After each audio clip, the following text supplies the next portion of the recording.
I never imagined I'd be sitting here, typing out the story of how my marriage crumbled, but sometimes life takes you places you'd never expect. My name's Cole, and for the past 6 years, I was married to Vicky. To anyone on the outside, we looked like the perfect couple. She was the kind of person who could walk into a room and instantly be the center of attention. Charming, confident, and impossibly stylish. It wasn't just her natural charisma. It was her whole aura. She had this way of making people feel special, like they were the only one in the room. When Vicky started working at a high-end men's clothing store, it seemed like a perfect fit. She loved the fast-paced environment, the conversations with customers, and the thrill of helping people find their ideal look. I was proud of her. I'd watch her talk about her job, her eyes lighting up as she shared stories of satisfied customers or difficult sales she'd managed to close. Back then, I never questioned the late nights or the extra hours. I figured it was part of the job. But over the past few months, something shifted. The Vicky who used to come home bubbling with energy and funny anecdotes seemed to be slipping away. Instead of excitedly recounting her day, she started coming home quieter, almost distracted. When I'd ask how her shift went, she'd shrug and say, "Just the usual." At first, I didn't think much of it. Everyone has off days, right? But then the off days started becoming the norm. The first real red flag came one Saturday evening. We had plans to meet friends for dinner, and Vicky was running late. When she finally got home, she was still wearing her work clothes, her makeup perfectly intact, and her perfume fresh as if she'd just applied it. It was a scent I hadn't smelled on her in years, one she used to wear when we were first dating. I remember teasing her about it, asking if she was trying to impress someone at work. She laughed it off, but her laugh sounded different. Forced almost. Then there were the texts. Vicky had always been pretty open with her phone, leaving it on the counter or in the living room while she went about her day. But now, it seemed like her phone was glued to her hand. Whenever it buzzed, she'd glance at the screen quickly, her thumb hovering as if debating whether to reply. When I asked her who she was talking to, she'd smile and say, "Just the girls from work." That smile, it was the same one I'd fallen in love with, but lately it felt hollow, like it was hiding something. I tried to ignore the gnawing feeling in my gut. After all, trust is the foundation of any marriage, right? But the little things kept piling up. She started dressing up more than usual for work. Heels instead of flats, her hair styled in perfect waves, and always that same perfume. One night, as she was leaving, I joked about how much effort she was putting into her appearance. She just shrugged and said, "It's part of the job, Cole. You know how it is?" But I didn't know how it was. Not anymore. The final straw came about a month ago. Vicky came home late, later than usual, and headed straight for the shower. When she emerged, her phone buzzed on the nightstand. I glanced at the screen and saw a message preview. "Can't stop thinking about tonight. You looked amazing." My heart stopped. When she saw me looking at her phone, she snatched it up and muttered something about a work thing. I didn't press her on it then, but the damage was done. The seed of doubt had been planted, and it was growing fast. I started paying closer attention to everything, her behavior, her schedule, even her tone when she spoke to me. The once natural flow of our conversations felt stilted, like she was choosing her words carefully. The laughter we used to share felt forced, and the warmth I'd always felt from her seemed to be slipping away. I wanted to believe I was imagining things. Maybe I was being paranoid. But deep down, I knew something wasn't right. The Vicky I thought I knew, the woman I'd built my life with, was slipping through my fingers, and I didn't know how to hold on to her. Looking back, I wonder if I could have done more to stop what was happening. Could I have asked better questions? Paid closer attention? Or was this something that was destined to happen, no matter what I did? At the time, all I knew was that I couldn't shake the feeling that my marriage was no longer as solid as I thought it was. And that scared me more than anything else. The day it all unraveled started like any other. It was a Thursday afternoon, and I had the day off from work. I was planning to pick up Vicky after her shift, so we could grab dinner. It had been a while since we'd spent quality time together.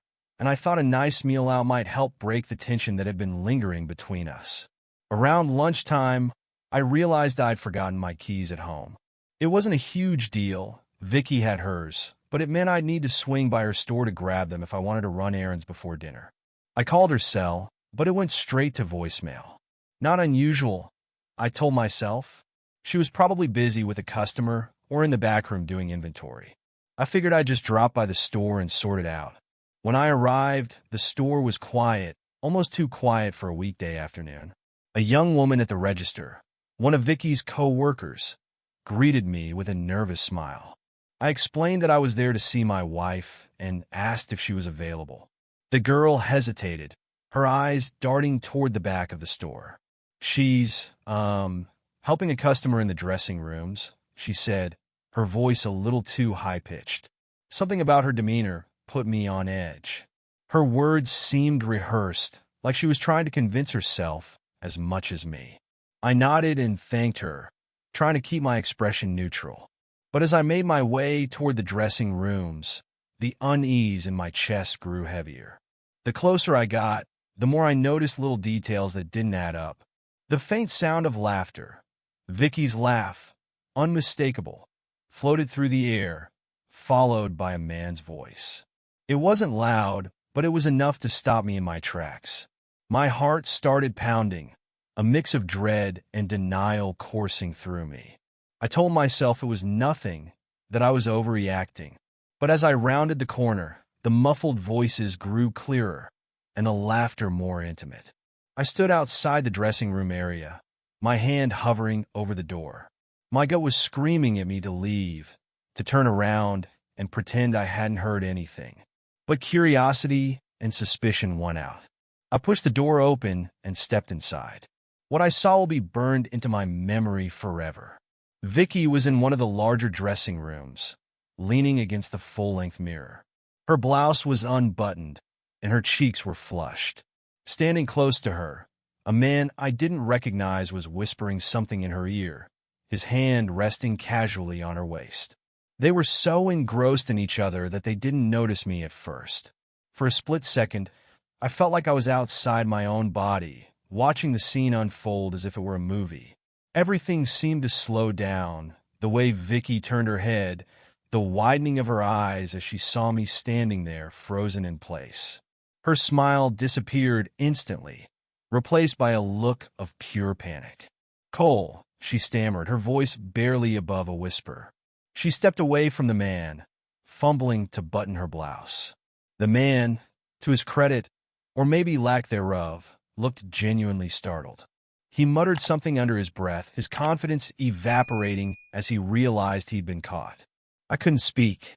My throat felt dry, my chest tight.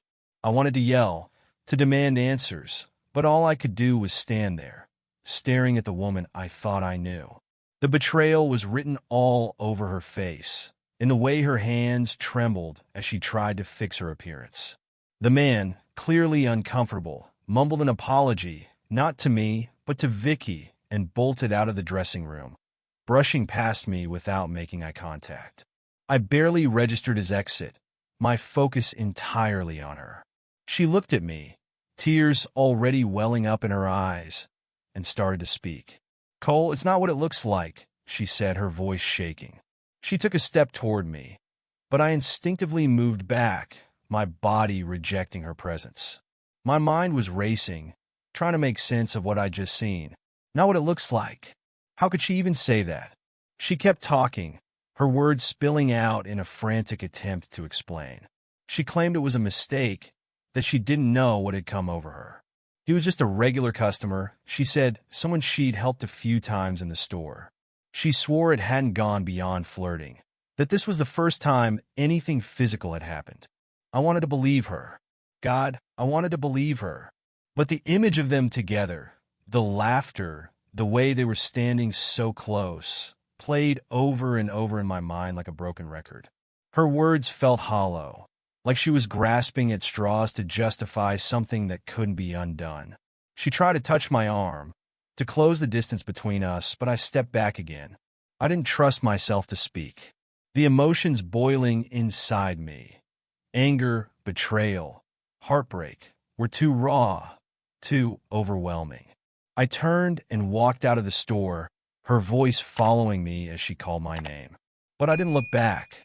As I drove away, my hands gripping the steering wheel so tightly my knuckles turned white, I replayed the scene in my head, searching for answers that didn't exist. How long had this been going on? What had I done, or not done, that led her to this? And most hauntingly of all, was there more to the story than what I'd just witnessed? I didn't go home that night. Instead, I drove aimlessly around the city, the events at the store playing on an endless loop in my mind. The rawness of it all made me feel like I was suffocating. At some point, I ended up in a deserted parking lot, staring out the windshield as the world around me blurred into nothingness. I couldn't comprehend what had just happened. How Vicky, the woman I'd trusted more than anyone else, could betray me like this. Eventually, I parked outside a diner.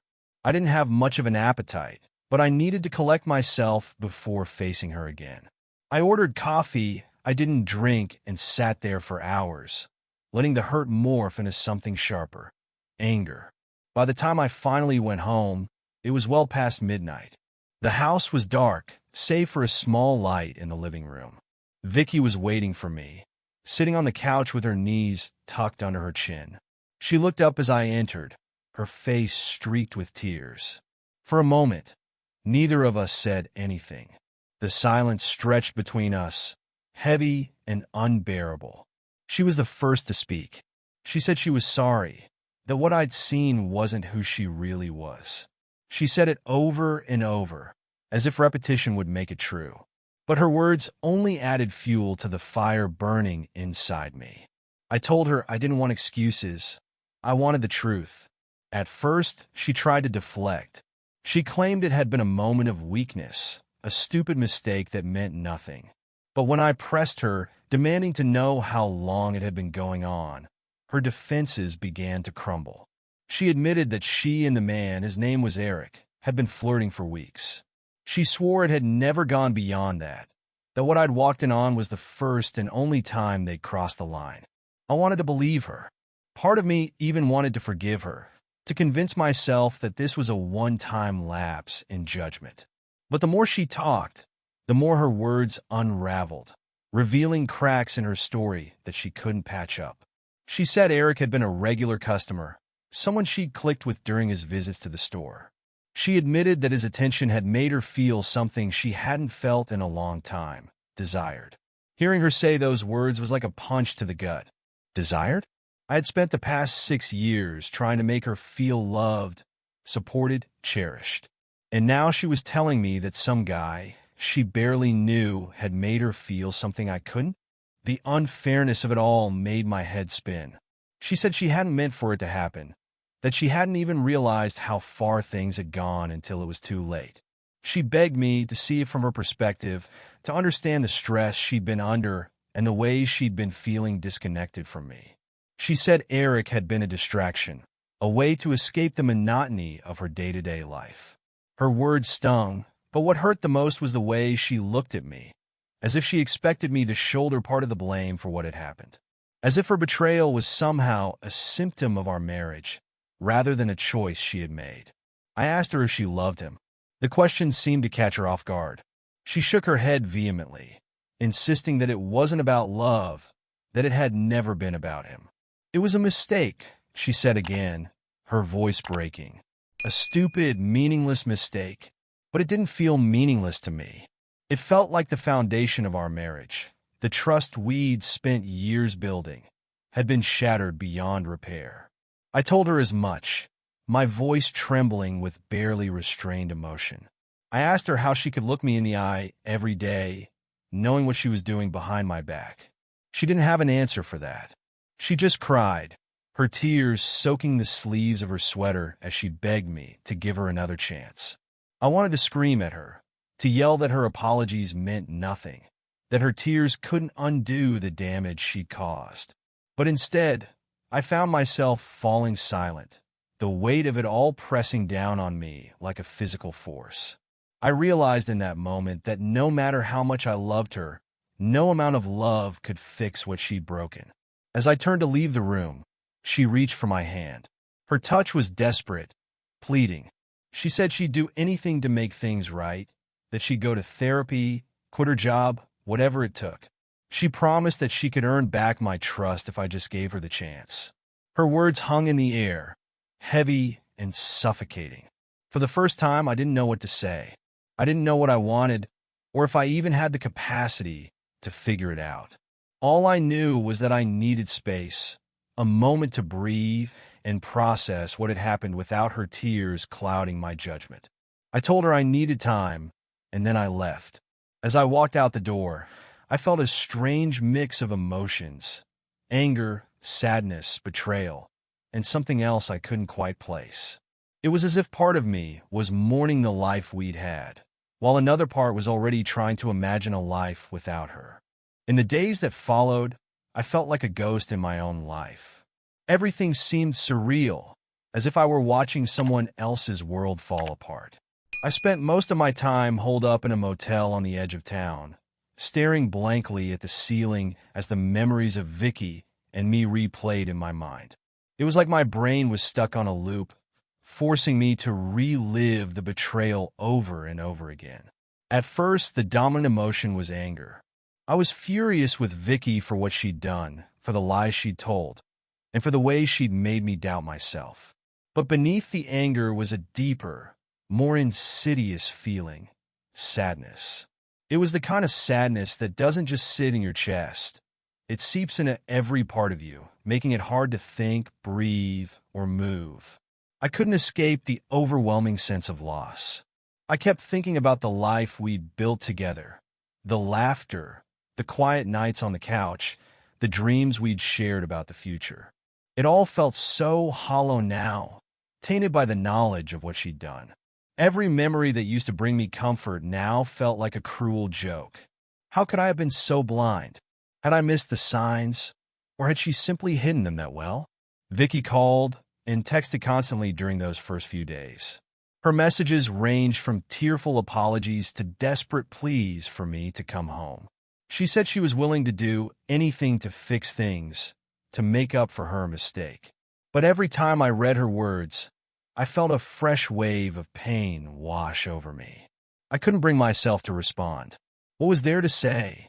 How could I even begin to articulate the depth of my hurt?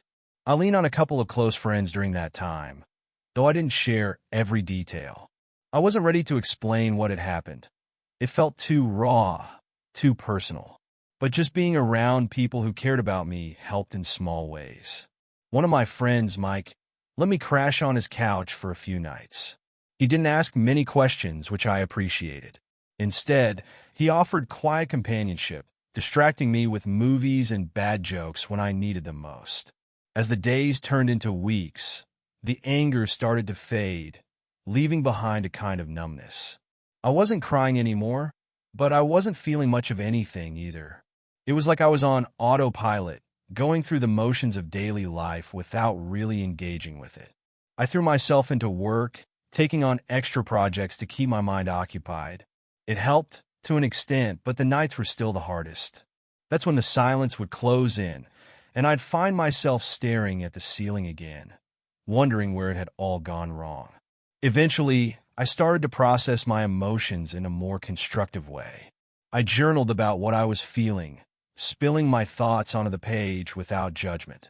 It was messy and painful, but it helped me sort through the chaos in my head. I also started going for long walks, letting the rhythm of my footsteps and the fresh air clear my mind.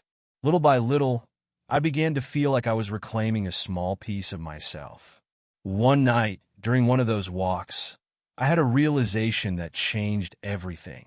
I'd been so focused on Vicky's betrayal, on what she'd done and how it had hurt me, that I hadn't taken the time to reflect on myself. I realized that somewhere along the way, I'd lost sight of who I was outside of our marriage. I'd poured so much of myself into being a good husband, into supporting her dreams, that I'd neglected my own. Her infidelity was a wake-up call, not just about our relationship, but about the parts of myself I'd allowed to fade away. That realization didn't make the pain disappear, but it gave me a sense of purpose. I decided that instead of letting her betrayal define me, I would use it as an opportunity to rebuild. Not just my life, but myself. I started focusing on the things that brought me joy, the things I'd put on hold for the sake of our marriage. I picked up my guitar again, rediscovering the solace I used to find in music. I signed up for a woodworking class, something I'd always wanted to try, but never made time for. Slowly but surely, I started to feel like a whole person again. Through it all, I wrestled with the question of whether I could forgive Vicky. Part of me wanted to. I missed her, I missed us. But every time I thought about giving her another chance, I remembered the dressing room, the look on her face when she realized she'd been caught. I knew I could never forget that moment, no matter how much I wanted to. Forgiveness, I realized, wasn't about letting her back into my life. It was about letting go of the anger and resentment that had been weighing me down. It was about choosing to move forward, even if that meant doing it without her. After weeks of soul-searching, I knew it was time to make a decision. Living in limbo was no longer an option. The back and forth between anger, sadness, and uncertainty had taken its toll on me, and I needed to find a way forward, whether that meant rebuilding my life with Vicky or starting over on my own. I agreed to meet her for coffee, a neutral setting where we could talk without the weight of our shared home pressing down on us. As I walked into the cafe, I saw her sitting by the window, nervously stirring a cup of tea. She looked up when I approached, her eyes red from what I assumed were countless nights of crying. For a moment, I felt a pang of guilt. Despite everything, I hated seeing her like that. She started talking almost immediately, her words tumbling out in a rush. She apologized again and again, acknowledging the pain she'd caused and taking full responsibility for her actions. She said she didn't expect me to forgive her right away, or ever, but that she wanted to try. She wanted to prove that she could be better, that our marriage was worth saving. She talked about therapy, about setting boundaries and rebuilding trust, about doing whatever it took to make things right. Her sincerity was palpable, and for a moment, I felt the faintest flicker of hope. But as I listened, I realized that no matter how much she meant what she was saying, the damage had already been done. I thought back to the dressing room, to the look on her face when she saw me standing there. That moment had changed everything. It wasn't just about what she had done. It was about what it had revealed about us, about the cracks in our relationship that I hadn't wanted to see. When she finally finished speaking, I took a deep breath and told her the truth. I told her that I appreciated her willingness to fight for our marriage, but that I didn't think I could move past what had happened.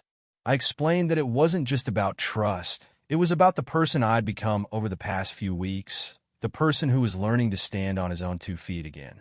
I told her I needed to focus on myself, to rebuild my life without the shadow of betrayal hanging over me. She started crying, her tears falling silently into her tea. I felt a lump rise in my throat, but I pushed it down. I knew this was the right decision, no matter how painful it was. She asked if there was any chance, even the smallest one, that we could find our way back to each other someday. I didn't have an answer for that. All I could say was that I hoped we both found happiness, in whatever form that took. Leaving the cafe was one of the hardest things I've ever done. I knew I was walking away from not just my wife, but the life we'd built together. But as I stepped out into the crisp autumn air, I also felt a sense of relief. For the first time in weeks, I could breathe. In the months that followed, I focused on rebuilding my life. I moved into a small apartment downtown, a place that felt like a blank slate. I threw myself into my hobbies, picking up my guitar again, and even joining a local band for fun. I continued with the woodworking class and discovered a surprising talent for creating furniture. Each new project felt like a small step toward reclaiming the parts of myself I'd lost. I also made an effort to reconnect with friends I'd drifted away from during my marriage. They welcomed me back with open arms, offering support and a sense of normalcy that I hadn't realized how much I needed. Through their encouragement, I started to see the possibilities that lay ahead of me, a future that, while uncertain, was mine to shape. One of the most surprising things to come out of this experience was a newfound appreciation for my own resilience. There were days when I felt like I'd never recover, when the weight of everything seemed too much to bear. But little by little, I proved to myself that I could keep going, that I could find joy and meaning even in the aftermath of heartbreak. As for Vicky, I heard through mutual friends that she'd started therapy on her own and was working on making changes in her life. I hope she finds what she's looking for. Despite everything, I don't wish her ill. If anything, I'm grateful for the lessons her betrayal taught me. Lessons about trust, about boundaries, and about the importance of not losing yourself in a relationship. Looking back, I realized that her infidelity, as painful as it was, forced me to confront truths about myself and my marriage that I might have otherwise ignored. It showed me the importance of self-respect and the value of living authentically, even when it means making hard choices. If you've read this far, I want to leave you with one piece of advice. Don't let someone else's actions define your worth. Whether you choose to forgive and rebuild or walk away and start fresh, make sure you're doing it for yourself, not out of fear or obligation. And remember, healing takes time, but it's always possible. So now I have a question for you. If you were in my shoes, would you have stayed and tried to rebuild or walked away like I did? I'd love to hear your thoughts in the comments.